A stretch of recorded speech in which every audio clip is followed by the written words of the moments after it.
Welcome to the All Hoops Podcast. I'm your host, Steve Inman, and I'm joined by my all-star producer and co-host, Chris Brito.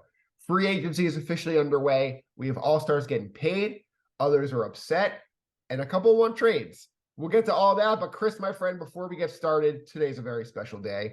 Today's the 200th episode of the All Hoops Podcast. How are you feeling? How are you? Thank you for 200 episodes. Stevie, I'm so happy to be sharing this show with you. It is truly a delight to always record these episodes with you. And I can't believe it. 200 shows. Like these last few years have like gone by so quickly. And we're gonna keep doing it as long as we can. And let's get it right off. Let's talk about the NBA free agency. I think to me the craziest thing so far has been VanVleet's crazy 120 million. What was it? 120 for 4 years? 3 years. It was it's even crazier. I think it was 3 years, 140 million. Jesus Christ. Okay, fine. I think that right off the bat is the craziest deal.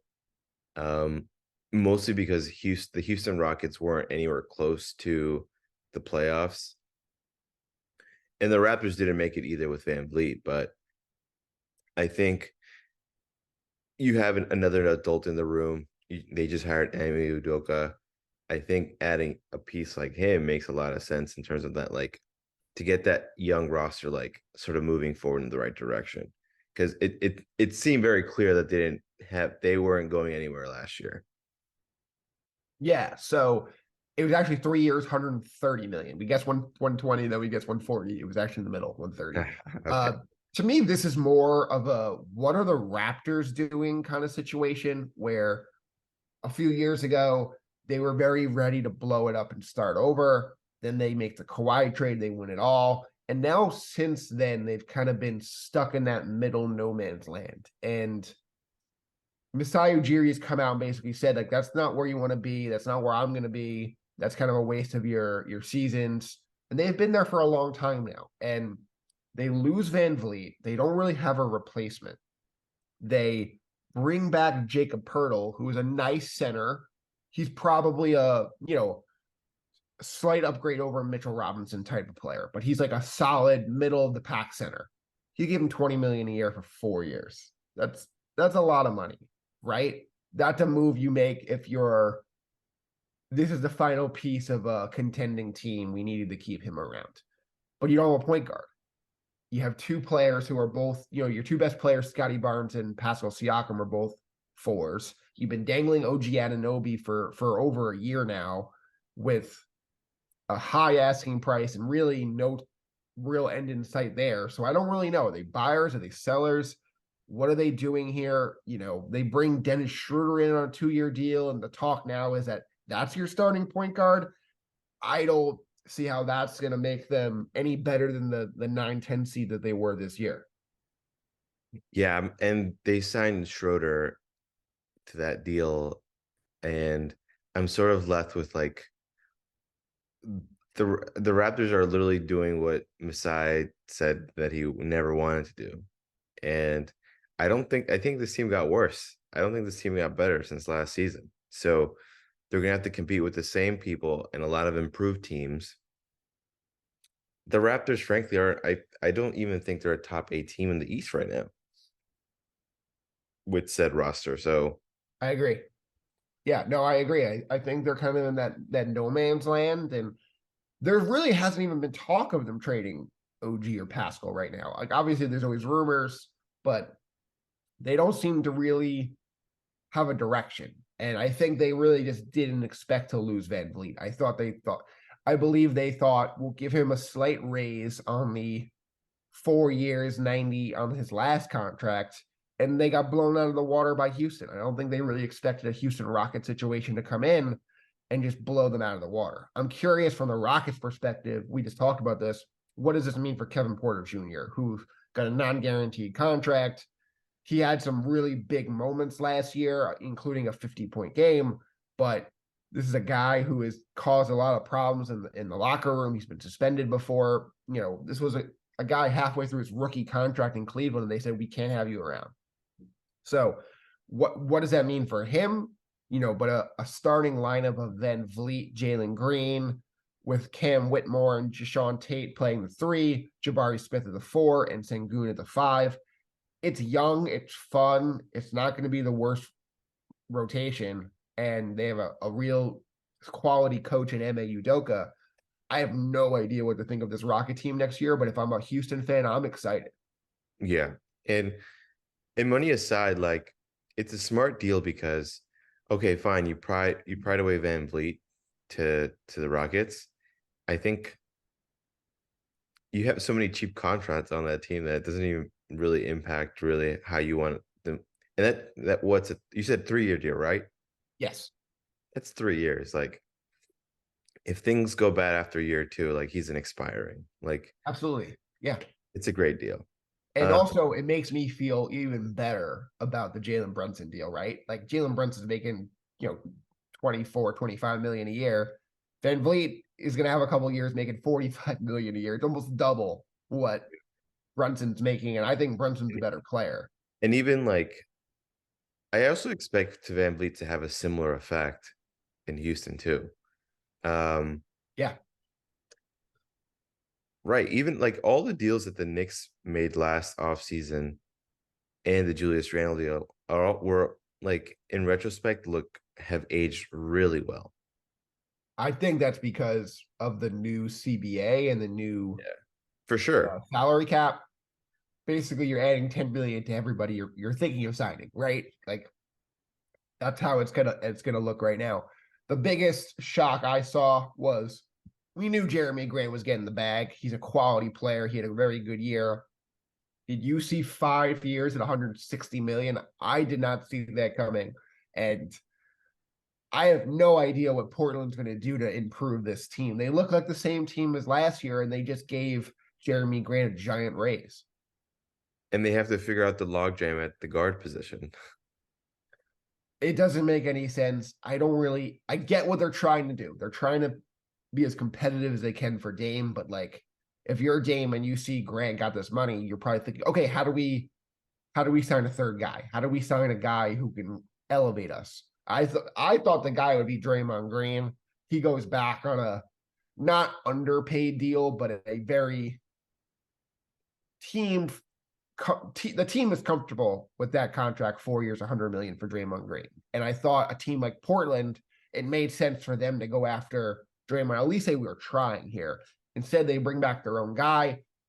He's a very quality player. They needed to bring him back, but like it felt like there was a little bit of a Dame tax in here where we have to bring this guy back or Dame's going to freak out on us kind of tax. Well, now the problem, which is, listen, it's fine if that's the move and that's the direction you want to take, but the problem now is like, how do you improve that roster from now? You have to trade Simons, and you probably have to trade somebody because right now that team there's too many guards. Like the trade that makes the most sense to me is if you believe in Simons as a pure point guard, which I'm not sure you do, or I do, but could you trade him to Toronto, who needs a point guard, and get OG Anunoby back? Obviously, Portland's going to have to probably trade a pick, maybe multiple picks, but something along those lines could kind of fit both teams. I mean, I think that'd be a fabulous deal, but Right. who knows what the Raptors are thinking now? Yeah. Usually the way free agency works is everyone goes crazy for 2-3 days and then the trades start coming because you don't really have time to try to sign the guys you want and make trades, but we'll see. Yeah, uh Other than that, I thought the Lakers getting Gabe Vincent on a pretty cheap deal, 3 years, 33 million, was really sound. Like I thought in the playoffs we kind of lumped him and Strus together. And whether you liked one better than the other, they were very similar in terms of what they could do. Shot creation. I thought Gabe Vincent was more of a playmaker as well. yeah, And he got basically half the money that Strus got, whereas Strus got 16 million a year in Cleveland. Gabe Vincent got 11 million a year in LA, maybe his almost hometown team, right? yeah. So I thought the Lakers did really good there. I actually think, yeah, I think the Lakers right now are probably the biggest winners out of free agency.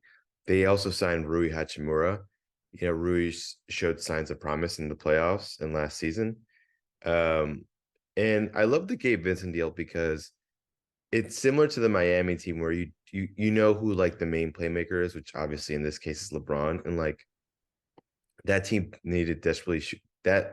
desperately needed shooting, and so adding Gabe just like adds to that. And I think I think overall like I think they're headed to the right place. So the Heat lose Vincent and Strus. They also trade Oladipo away to Oklahoma City. Yeah. Chris, what do you think the Heat are doing? Who What are knows? your thoughts on this? So just like the Lakers are the biggest winners, I think the Heat are the biggest losers because I don't think they've improved since their finals appearance a few weeks ago at this point. Um, and I'm just struggling to see how they could really improve this roster based on the free agents available. Um, but anyway, I think we should expect the Heat to do something. They always do something. And so I can't fully close the door on them. I'm just a little shocked that they let those two guys go. Um, rather those three guys also because Victor Oladipo got traded. But I'm curious what that draft compensation will look like in whatever package they end up doing for whatever player that's out there. So we'll see. Yeah, it's very interesting. Obviously, they have some young players who could go into the rotation. Nicole Jovic, their first round pick last year. Jaime Jaquez, their first round pick this year out of UCLA. Those are two guys who I could see making an impact. Obviously, I'd be concerned about the lack of shooting. This was the worst shooting team in the NBA last year. Then Strus and Caleb Martin and Jimmy and Gabe Vincent all caught fire in the playoffs. And I could see them having another similar season to the way they had the regular season versus the playoffs. But we'll see there. There's a guy they could be interested in and other teams as well. James Harden, Chris, has requested his third trade from a different team. He wants out of Philly. He opted in around $35.5 million. What is his trade value? Who should be interested? The Shanghai Sharks. No, I'm kidding. um, I think James Harden, his fit is tough. Mostly because obviously he needs the ball all the time, and like his shortcomings in the playoffs are well known. I think the Clippers make a lot of sense if you keep George and Kawhi. I think having Harden as your third or second guy, fine. He just can't be the guy. And like that's what I fear. Like, okay, with the Clippers, there's a clear pecking order. I think if he because the Knicks were also rumored interested were also interested in him. I think him going to a team like the Knicks would be a disaster because I think the pecking order could get a little bit more like blurred because Harden and Brunson handle the ball a lot. I think Harden always thinks he's someone who's going to catch fire every night. And so I think things could get complicated and ruin the continuity of the team. So, what's his trade value? I mean, you're getting a player who can score in the low 20s, a guy who can be a playmaker, which is obviously very valuable in the league. It is, but it's what for it. He has his contract is what worth 35 million this year. Yeah. It's a lot of money. But it's also an expiring. So Yeah, it's an expiring, but how motivated is he going to be to play on a 1 year deal? Is this I gotta be my best effort because this is my last contract coming up, or is this I've been disrespected, I've been mistreated, I'm gonna just loaf it around for the year? We don't know, and there's really no way to know. So I think the Clippers are really the only team that makes sense. I think they have a bunch of spare parts that they could just dump on Philly, along with 2 first-round picks in 2028 and 2030. And I think that's going to be the best deal Philly's going to get. And we've seen before with Daryl Morey that he's willing to wait this out. I can see this dragging on into training camp and just waiting until a better offer emerges. But a James Harden, Paul George, Kawhi Leonard trio would be very intriguing if I'm LA. I'd be willing to take the risk and dump a Marcus Morris and a Norman Powell and some of these other guys to make that happen. That being I said, just think it can take a while. that being said, like this is James Harden. Like I do not dismiss the notion that he will return to the Sixers either. Like this could all be I wouldn't either. This could be a ploy by everyone involved. Right. But it's at some point if I'm Philly, I'm tired of this. And also based on the way the CBA works, he opted in. So they're not eligible. I don't believe they're eligible to give him that long-term deal he's looking for right now. So the leverage is all with Philly. They could decide we're holding you. They could decide we're trading you, but it's all with them. And I'm curious because if they do trade James Harden with a mediocre return, what does that mean for Joel Embiid? Does that mean Joel Embiid goes, that's enough. I've dealt with Ben Simmons, now I'm dealt with James Harden. We're not any closer to winning a championship. I want out.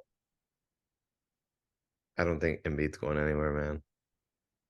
Let's keep it that way because I don't want him to go to New York. I think there's a very high probability that the Knicks would be the favorite in an Embiid sweepstakes. And I agree. That's why I want to keep him happy. An aging big man who has finally won his MVP. I'm worried about the production you get out of him when it's going to cost you everything. But yeah, that's life as a Knicks fan, just constant fear and worry. All right, let's get to our final thoughts after this. Oh, yeah. Go ahead. I just wanted to mention before we go to final thoughts real quick. What do you think the chances are that Harden goes to the Knicks? I think it's 0. I think it's really just not probable. I wonder if the Harden camp leaked that. I also wonder if the Knicks camp leaked that because they wanted us to be excited about the idea that they basically did nothing this summer. Like, Knicks have basically been in no rumors. Josh Hart opted in. There's talk about Dante DiVincenzo, which we were going to get to in final thoughts. Mm-hmm. But this is a group that really is not involved in anything. And all of a sudden you hear James Harden is coming to potentially blow up the team. Oh my God, Dante DiVincenzo, let's just stick to the plan of doing a small, quiet summer. All of a sudden that looks a lot better. So I wonder if the Knicks almost planted this to be like, you're welcome for not doing anything crazy. I had not foreseen that. I had not foreseen that theory, but all right, fair enough. All right, final thoughts right after this. All right, Chris, final thoughts. Our guy Derrick Rose got a 2-year deal at the vet minimum to go babysit the Grizzlies. Chris, I'm happy he's staying in the league. I'm also pretty surprised he got 2 years guaranteed. I low-key love this signing for the Grizzlies because I think they needed an adult in the room that wasn't the coach. And I think when Ja comes back, I think having someone like Rose will really help. I think Rose is like one of those guys who's like universally like liked in this league. That's one. And I think a lot of Knicks players like quickly sort of said high things about Rose where like, we've heard the classic story of the vet not wanting to like really like mentor the young player.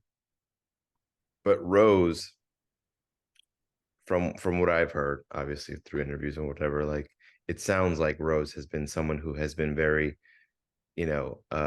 generous with his time with the younger players. So I think that's going to be great, and I'm excited to see if that makes a difference in Memphis.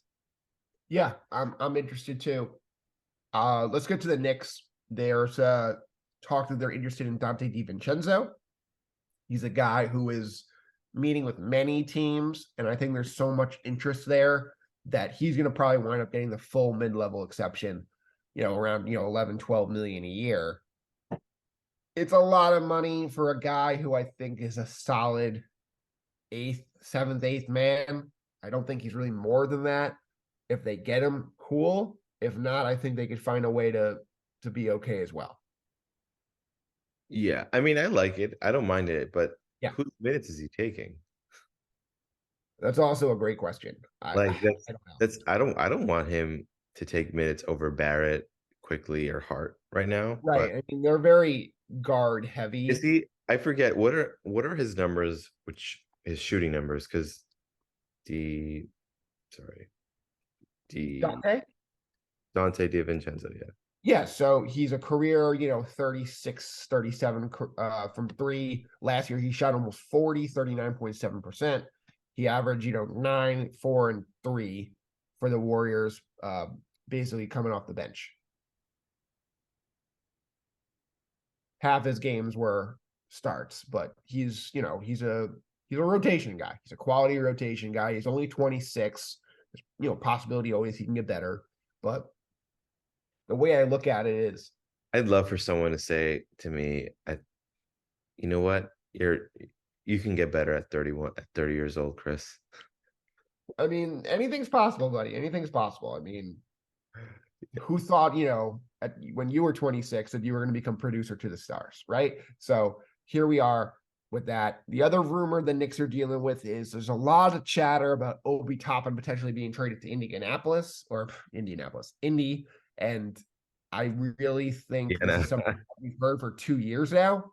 Yeah. Hasn't happened yet, but this is the last year on his rookie deal. And I kind of would be surprised if they didn't deal him. I think it's pretty clear he's not going to get more minutes in Thibodeau's system. It might make more sense to trade the asset while he's still an asset instead of letting him walk out the door for nothing next summer. Yeah. I think And that's that could be possible. where DiVincenzo minutes come from. But again, then you'd be even more guard heavy. But we'll see. Yeah, that's a good point. We'll All right, see. Chris, last thing. Our St. John's, we have an official new member of the league, Julian Champagny, who got a cup of coffee at the end of the year with the Spurs. He got $12 million guaranteed, Chris. What is happening in free agency? This guy barely played. He was in the G League most of the year. He's still going to be in Summer League, and he got a 4-year deal with $12 million to stay with the Spurs. I love it for him. I'm happy for Yeah. him. And I think that he's probably gonna get time over there with the Spurs. I really hope the Spurs make a play for Fournier, um, and we make it work with them so that we can get a pick or something. I mean, I don't think they'll give us a pick, but The I just Knicks would have to give up a pick, probably one of their conditional first rounders to dump Fournier. And to me, you're not doing that unless you have a better player, money walking in the door. So as of now, I would expect Fournier to stay on the team. yeah. And then they'll buy him out in February. But yeah, that's that. Anything else you have, Chris, before we wrap up the show? Oh, Middleton going back to the Bucks. Yeah, I think I all would of have that. liked him. I think all of that sort of points to me that Giannis is probably staying pat in Milwaukee. Um, there was some talk about him, like, I don't know, potentially being disgruntled or something like to that effect. But that was a situation worth monitoring if Middleton went somewhere else. Yeah, no, for sure. That was very interesting. And we saw, he declines the $40 million player option. He gets 3 years, like a little over 100, similar to Draymond Green. Mhm. But I kind of thought the Knicks could get involved there. That was kind of the shooter they needed. But that's going to do it for us here on the All Hoops podcast. 200 episodes in the books, Chris. Thank you so much. Very excited to see how we play out there. Our next 200 episodes. We'll be back next week to talk about more NBA offseason action. Bye, everyone.